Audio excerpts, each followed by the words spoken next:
I'm Dave Summers, Snohomish County Executive, and I just want to thank everybody for being on this morning.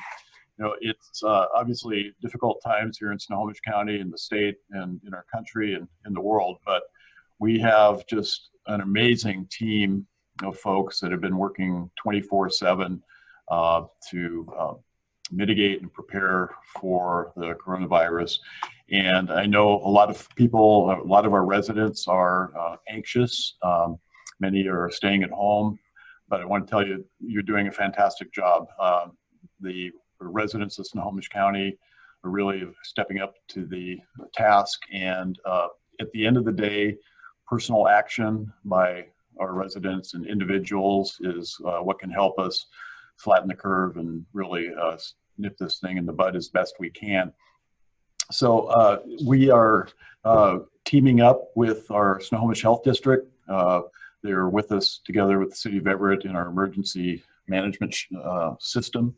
And I think the coordination efforts have been going extremely well here. We are a county that is used to collaboration, and I'm just really, really very proud of everybody. Also wanted to thank our cities, our tribes, our congressional delegation, the governor, and our federal partners for their assistance in this.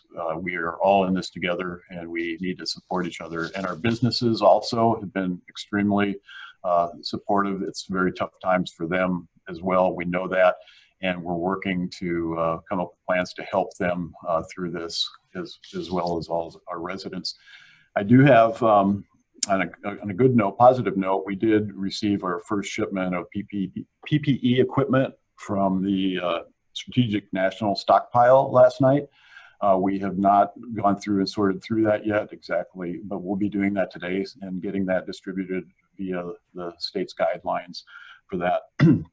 One other thing I wanted to mention before I turn it over to others is that our residents do not need permission to go to the grocery store or take care of their essential business. There are no checkpoints, but we are asking people just to stay at home as best you can, limit your travel and your public contact to absolutely essential items.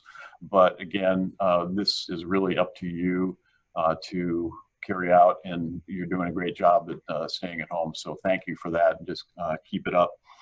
And also, last thing is, if you need information, you can go to the Snohomish Health District's website or Snohomish County snoco.org for more information. You'll find links to keep pieces of information about just the latest things that are going on here in Snohomish County. So I think with that, I'll turn it back. I believe Dr. Spitters is up next. Doctor? Thank you, Executive Summers. Good morning, everyone. Thank you for being here. I first want to echo Executive Summers' sentiments and thank and encourage everyone out there that personal action, social distancing to flatten the curve is really such a critical part of this. So you really are doing your part, and we need that to continue. And just want to encourage you that it does, and it will make a difference in the long run.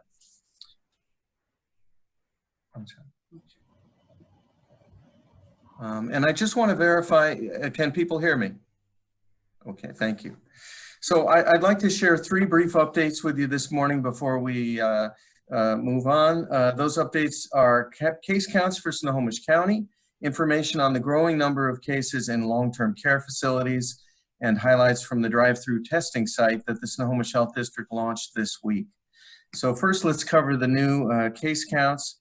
As of last night, we had a total of 816 cases cumulatively of COVID-19 involving Snohomish County residents since the local outbreak of the pandemic began.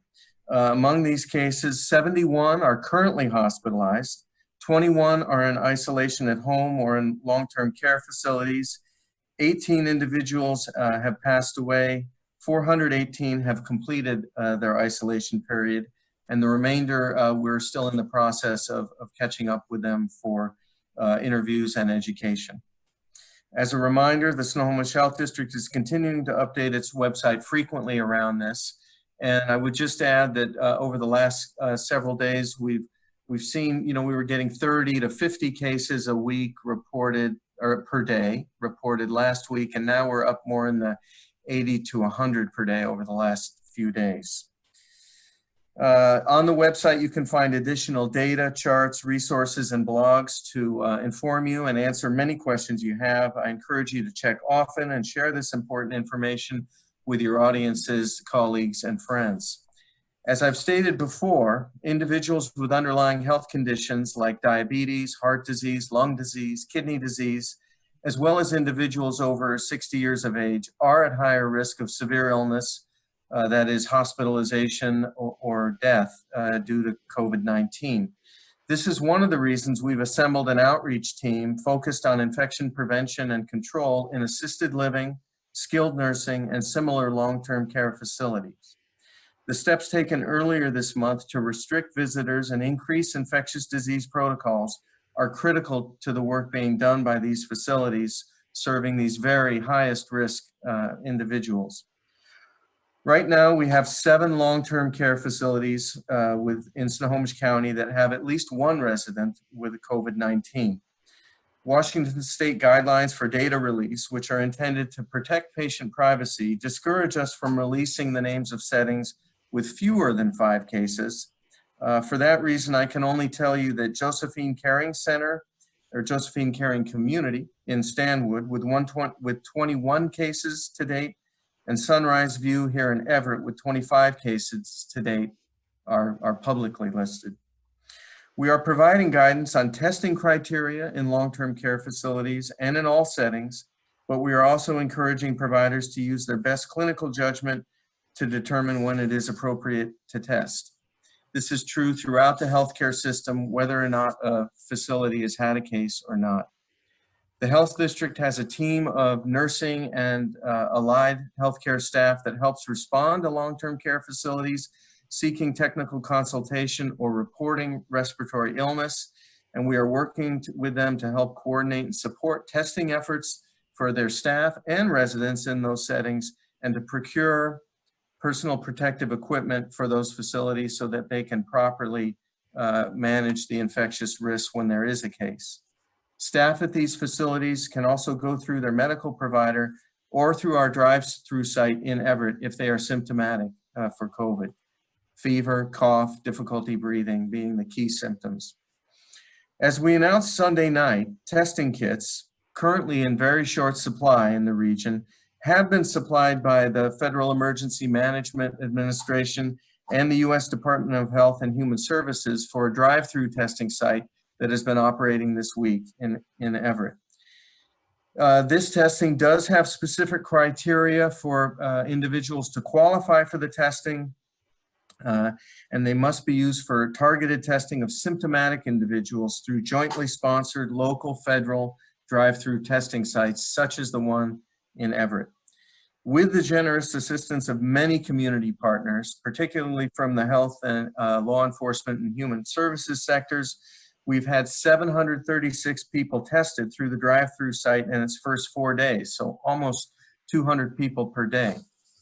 Test results are being provided through a national call center established by FEMA and HHS with an estimated 3 to 5 day turnaround. I do not have any test result numbers from the site to share at this time, but we look forward to analyzing that information as it becomes available in the coming days. And with that, it's my pleasure to turn it over to Dr. Kent Kultgen with the Snohomish School District. Yeah, thank you, Dr. Spitters. As we take a look and talk about how this has impacted education across Snohomish County, it's really hit hard as we've been asked to really turn our model from an in-house to remote learning as quickly as possible and serve our kids. Today, what I want to talk about is the safety that we've been offering, meals, child care, and access to learning. From the very beginning of this, we've been charged with really the safety of our students and our staff and our community, and it's something that we hold up very dearly, as everyone does across the nation. We've come into, if you think back in the beginning, just the washing the hands and don't touch your face and cough into your elbow and sneeze into your elbow, and probably the big word that will define this generation is social distancing as we teach our communities how to be safer. But when Governor Inslee and closed schools and Superintendent Reichdahl provided guidance, they really gave us three things that we had to focus on right off the bat. And that's one is to provide meals, number two is to provide childcare, and the last one is for access to learning for our students. And I'd like to talk about those three. First of all, with our meals, logistically, it's very complex, but all the districts across the county really took this on and really have it up and going and its success today. I'm not saying that there isn't challenges, but students and kids are being fed across the county. Even our first day of closure, we were able to get out and feed over 500 kids. Right now, there are two delivery models for feeding kids. There's one that's pickup, where we take the meals to a certain location, and most times it's elementary schools, and parents come and pick up the meals from that point. The other delivery model is delivering meals on school bus routes, where the bus routes run the regular meals. Kids come out to their stops, and they're handed their meals for the day. At Snohomish School District, we do a hybrid of both of these, where we deliver our meals on the bus routes, and then at the end of the route, we go to an elementary and do pickup for kids. Yesterday, we delivered meals to just a little over 1,500 kids. To see how important this is and how it's going, Sultan Community, one of the smaller school districts, in one day delivered over 1,900 meals.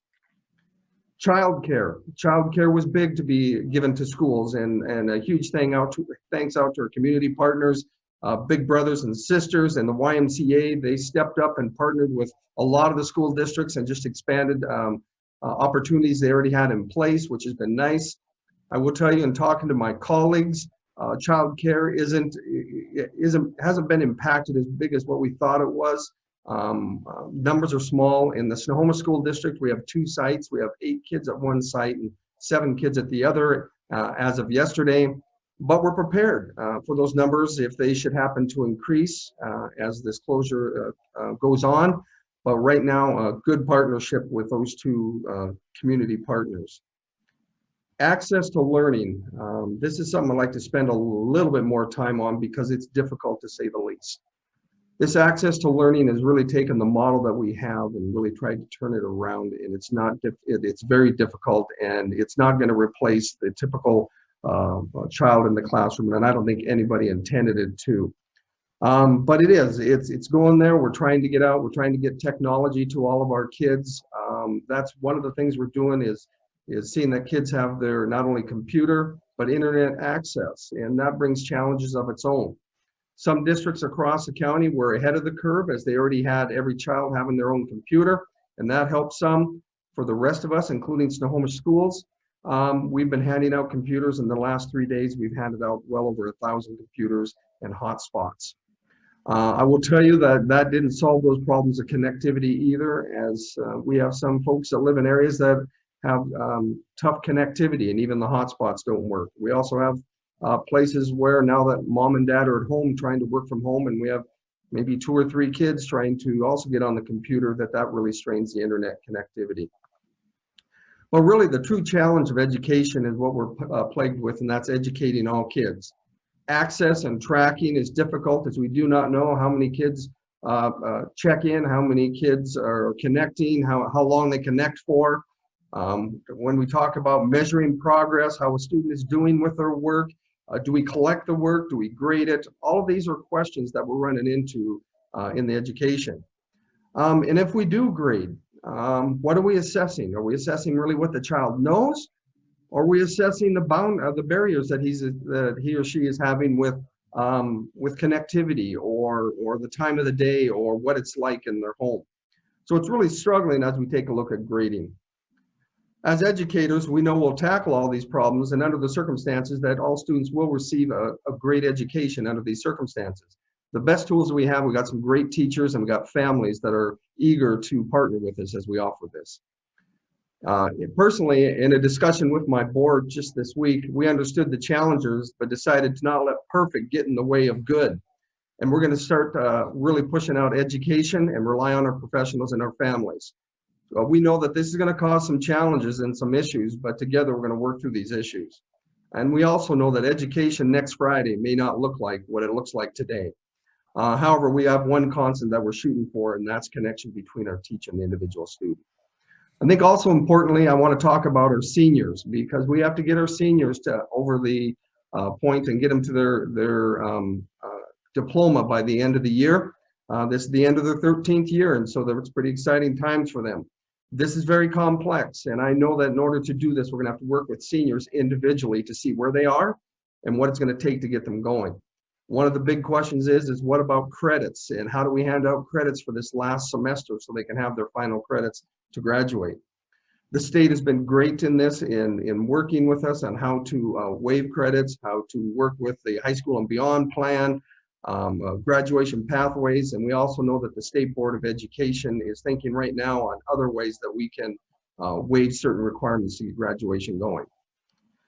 However, no matter how we get the kids to graduation, we must also know that there's essential learning that has to happen for our seniors. There's still standards that they need to master in order to be successful at the next level. We have our teachers and our staff that are working and gonna work hard to make sure that those standards get to our seniors. We can't overlook the mental and the emotional toll that this closure is having on our kids. And first of all, for our seniors, they may miss or have drastically changed once in a lifetime events. What will graduation ceremony look like? Or will we have graduation ceremony? What about awards banquets, sports competitions, musicals, and concerts?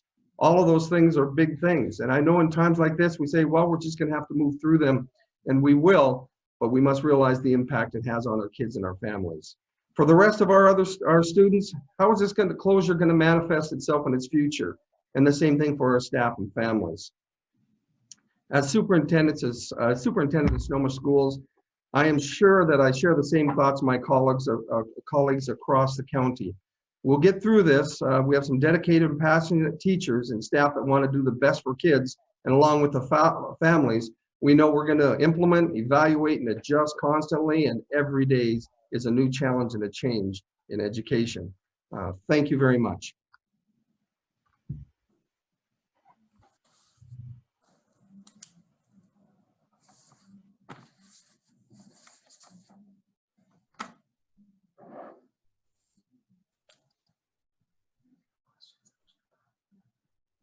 How many,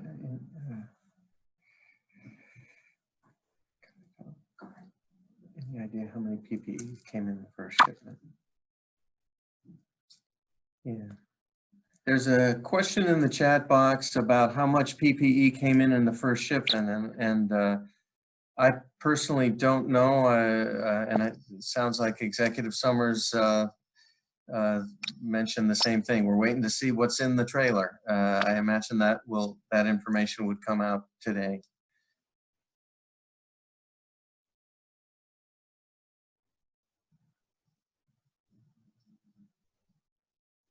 So the question is, what impact? Wait, Dr. Spitter. Yeah, okay. Sorry, we couldn't unmute ourselves. Okay. We do know we received 9 pallets worth. We'll have that sorted out and dig into that today. So by the end of the day, we'll have further information on that. Thanks. Question for me, I read, Dr. Spitters, what impact has the change in contact investigations had on the increasing number of infections in the past week? Well, again, you know, what's largely driving the incidents in the community is the just transmission from individuals who either don't know they have the infection, aren't very sick, to their families and other close contacts. You know, I can't tell you what impact the change. It hasn't really been a change as much as, you know, we're really focusing on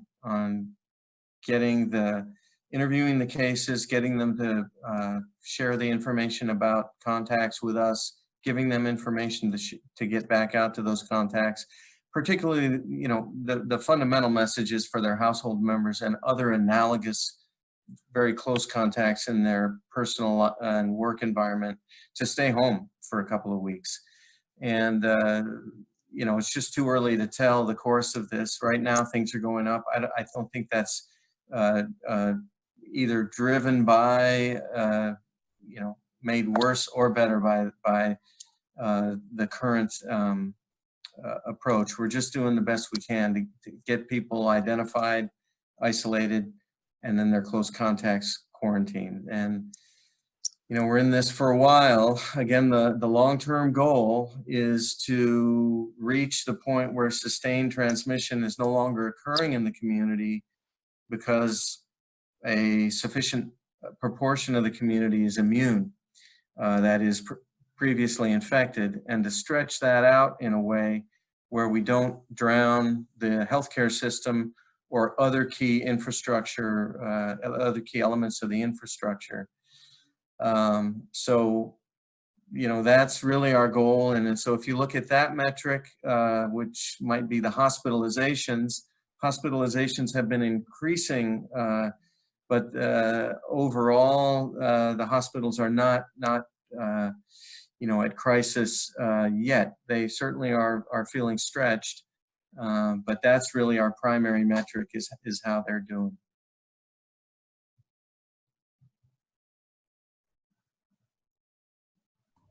Yeah, I have a question that says, now that OSPI has set Monday for the day to start putting out educational materials, what is the district prepared to do on that Monday deadline? Well, I'll first say that Monday's just a date out there that OSPI put on. Districts across the county have been preparing for that, and it's probably just the next step in where they're going rather than just a real start date for that. I know at Snohomish School District, we've been working in this past week and a half to number one, get computers and internet connectivity to as many students or to all students as possible. We've been opening up that communication between the teachers and the child and the students so they get more comfortable on how to interact with one another. And we know starting yesterday and today that we are starting to tell teachers and staff to reach out and get in direct contact and start moving so that Monday we're continuing rolling with that education between the teacher and the student. This has been going on in a limited prior to this, but as our board said, we're not going to let perfect get in the way of good, and we got to let our professionals get out and start interacting with our kids, and that's where we're at, and Monday will just be the next step in that. I communicated with my community that as days go by and they turn into weeks, education will get more in tune, more perfected as both sides really learn how to interact through this new way of learning.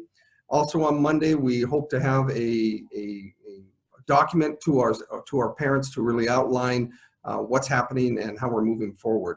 So although Monday is a date set by OSPI, it's just a continuation of where districts are. I will really encourage folks to go to their district's websites wherever their child goes to school, because a lot of things are on those websites for resources and also for guidance of where the district's going.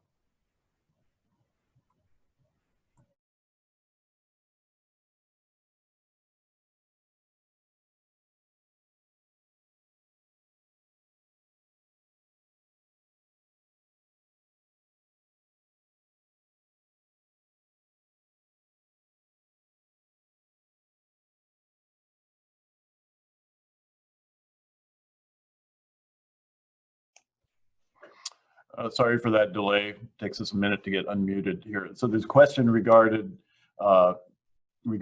hospital beds from the federal government. We are working with the both FEMA, Corps of Engineers, and others for standing up hospital capacity here in the county, and we're doing walkthroughs as we speak of potential sites in Everett, in East County, and other places around the county. So yes, there are beds coming. The exact number, and maybe the doctor wants to get into this a little bit more, but they number in the hundreds. And just to note that the hospital capacity, excuse me, early morning, hospital capacity is really intended to get folks out of our hospitals that don't really need to be there, that can be treated another way, to open up that capacity in the hospitals for those in critical need. So yes, we are working with the federal government on that. There will be that type of capacity here in the county, and more details to come.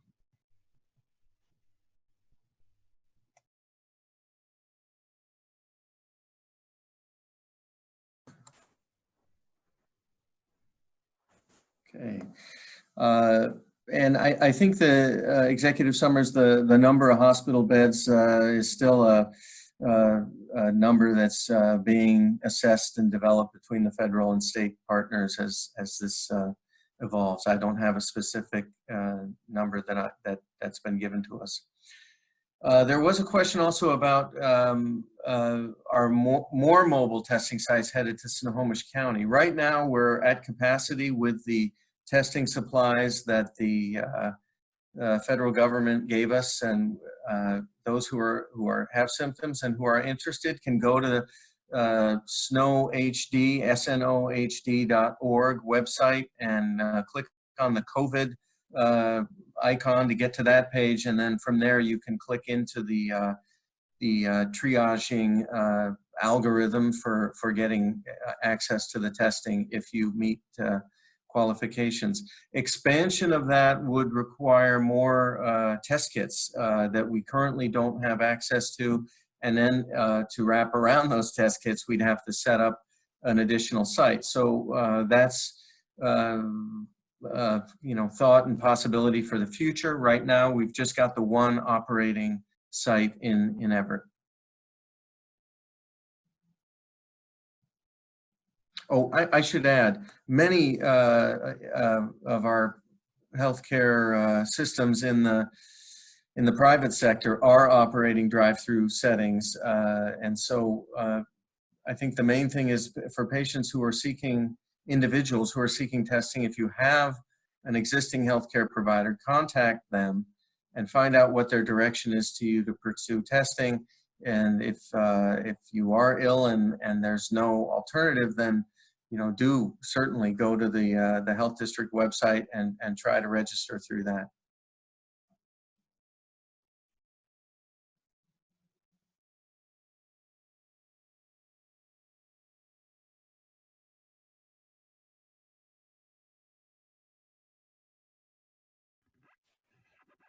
So I just wanted to thank all the reporters who jumped in. Oh, there's another question. Let me give that to Dr. Spitters.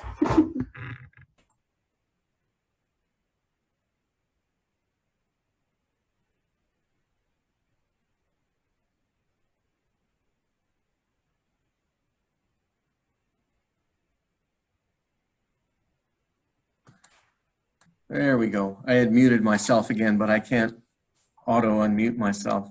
The governor yesterday talked about a slight decline in the rate of increase in the number of cases statewide. As a glimmer of hope, have we measured that rate of increase in Snohomish County? Well, just looking at the data we've had over the last 3 prior days, yesterday 90 cases reported, the day before that 80, the day before that 80, the 3 days before that were 50, 40, and 60. So for us, at least locally, things are still up. These are, day-to-day variations are driven by just natural variations in who's seeking care, testing queues, results coming back. So some of this is, multifactorial, multiple factors feeding into a daily total, but it's certainly not stable. And at the local level, I don't see any mitigating or relieving information. I think we just have to see how things pan out over a little bit longer period of time. And I would encourage you folks to remember that what we see today in cases reported really reflects people that were tested earlier, maybe in the week or late last week, who became ill probably several days before that, and who were infected several days before that. So today's snapshot tells you about what was going on in terms of transmission, 10 to 14 days ago. So for instance, to determine what the social distancing efforts, what kind of impact they've had, it's really going to take a few more weeks to really see what we're achieving in terms of flattening the curve. And so it is going to take sustained effort and patience on everyone's part in that respect. And I just want to echo what I was alluding to earlier, that people who are ill, if you're feeling mildly ill, just please stay home and your household contacts should be home anyway, but if you're ill, doubly so. And then if you're feeling, moderately to severely ill, call your healthcare provider and ask about whether you should be tested or what other evaluation is needed to determine what it is that you have and what needs to be done for that.